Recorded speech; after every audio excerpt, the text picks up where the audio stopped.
අපි දුම්රිය දෙපාර්තමේන්තුවේ සේවකයෙක් හැටියට 2012 ඉඳන්ම අපේ අයිතිවාසිකම් වෙනුවෙන් පෙනී හිටියා. අපි අයිතිවාසිකම් වෙනුවෙන් පෙනී හිටියා යම් දේවල් සමහර අවස්ථාවල දිනාගත්ත සමහර දේවල් අපිට ලැබුණේ නැහැ.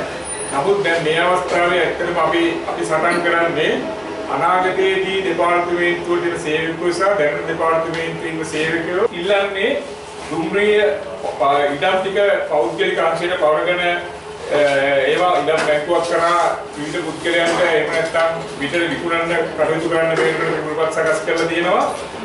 අවිධිමත් ලෙස සේවක බෙදවා ගැනීම කරගෙන යනවා. ගරු ඇමතිතුමා කාගේවත් කීම් වලට අයුම්කම් නොදී අනිත් එක දුම්රිය මේ වෙනකොට සමරන සභාවක් කියලා උපදේශක මණ්ඩලයක් දාගෙන ඉදිරියේදී අධිකාරියක් කරන්න විකුණුපත් සකස් කරමින් සිටිනවා. අපිට කිසිම දෙයක් අයිතිවාසිකමක් අපේ සියලු දේවල් කප්පාදු කරමින් අනිත් එක තමයි රජයේ සේවකයාගේ විස්්‍රාම වැටුප් පයිපේ අවශ්‍ය කරන්න යනවා. මේ කරුණු හතර අරඹය අපේ හතරවෙනි අපි නම් කරලා තියෙනවා. ඊට අමතරව අපේ අනිත් අය මේ සම්බන්ධව කතා කරාවේ. මම රාජ්‍ය සේවකයාගේ විස්්‍රාම වැටුප් පයිපේ ගැන විතරක් කතා කරලා අනිත් අයට ඒ අවස්ථාවම ලබා දෙන්න බලාපොරොත්තු වෙනවා. අපි රාජ්‍ය සේවකයා හැටියට දුම්රියට නිමි මොනම සේවයකට ඉන්නේ පඩිය ගැන බලලා නෙවෙයි අවුරුදු 60න් පස්සේ ලැබෙන විස්්‍රාම වැටුප ගැන හිතලා තමයි රජයේ සේවයට එන්නේ. පෞද්ගලික අංශයේ රුපියල් ලක්ෂ ගණන් පඩි දෙද්දී රුපියල් 15000ක 20000ක සංචාම් වැටුපකට දෙපාර්තමේන්තුවට එන්නේ අනාගතයේදී 60න් පස්සේ විස්්‍රාම ගියාට පස්සේ අපි මරුණත් අපේ දරුවන්ට බිරිඳට ඒගොල්ලන් මරනකොනුත් මේ වරප්‍රසාදය ලැබෙනවා. මේක අපේ මේ කිසිම ආණ්ඩුවකින් මේ පටන් ගත්තේ සුද්දගේ කාලේ පටන් ගත්ත දේ තමයි තාම මේ ගලාගෙන යන්නේ.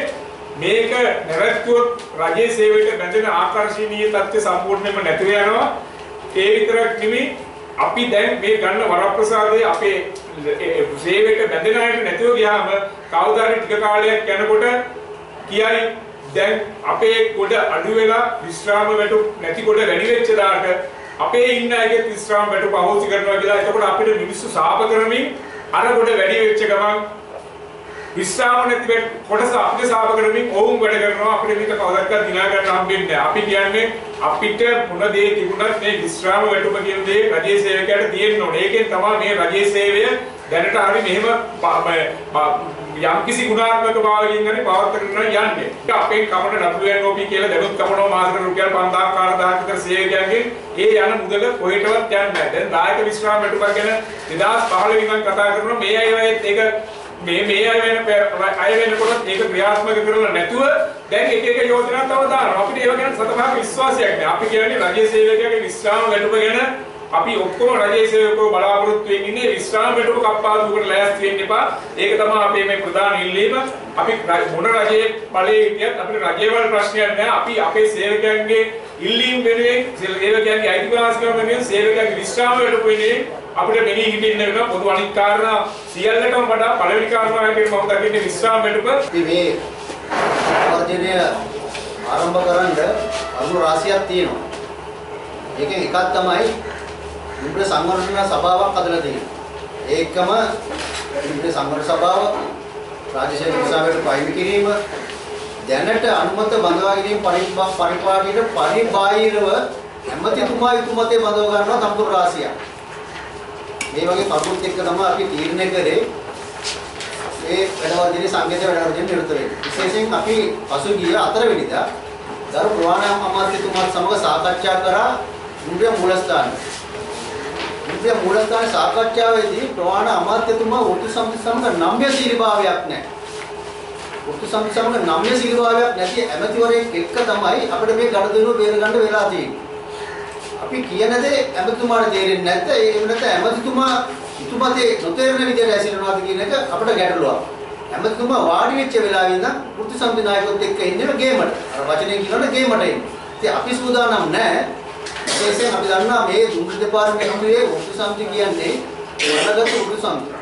ආණ්ඩුව පෙරළුවේ වෘත්ති සමිති ආණ්ඩුව පිටුවල තියෙන වෘත්ති සමිති. විශේෂයෙන් අපි මතක් කරන්න කැමති 2003 අවුරුද්දේදී දුම්රිය දෙපාර්තමේන්තුව අධිකාරිය බවට පරිවර්තනය කරා. තිලක් මාර්ගවන අමාත්‍යතුමා තමයි ප්‍රවාණ අමාත්‍යතුමා. අන්තිමේදී අපි කොන්දේසි ගණනාවකට ගියා ඒ ආණ්ඩුවත් එක්ක. මාස 3ක් බලාගෙන හිටියා.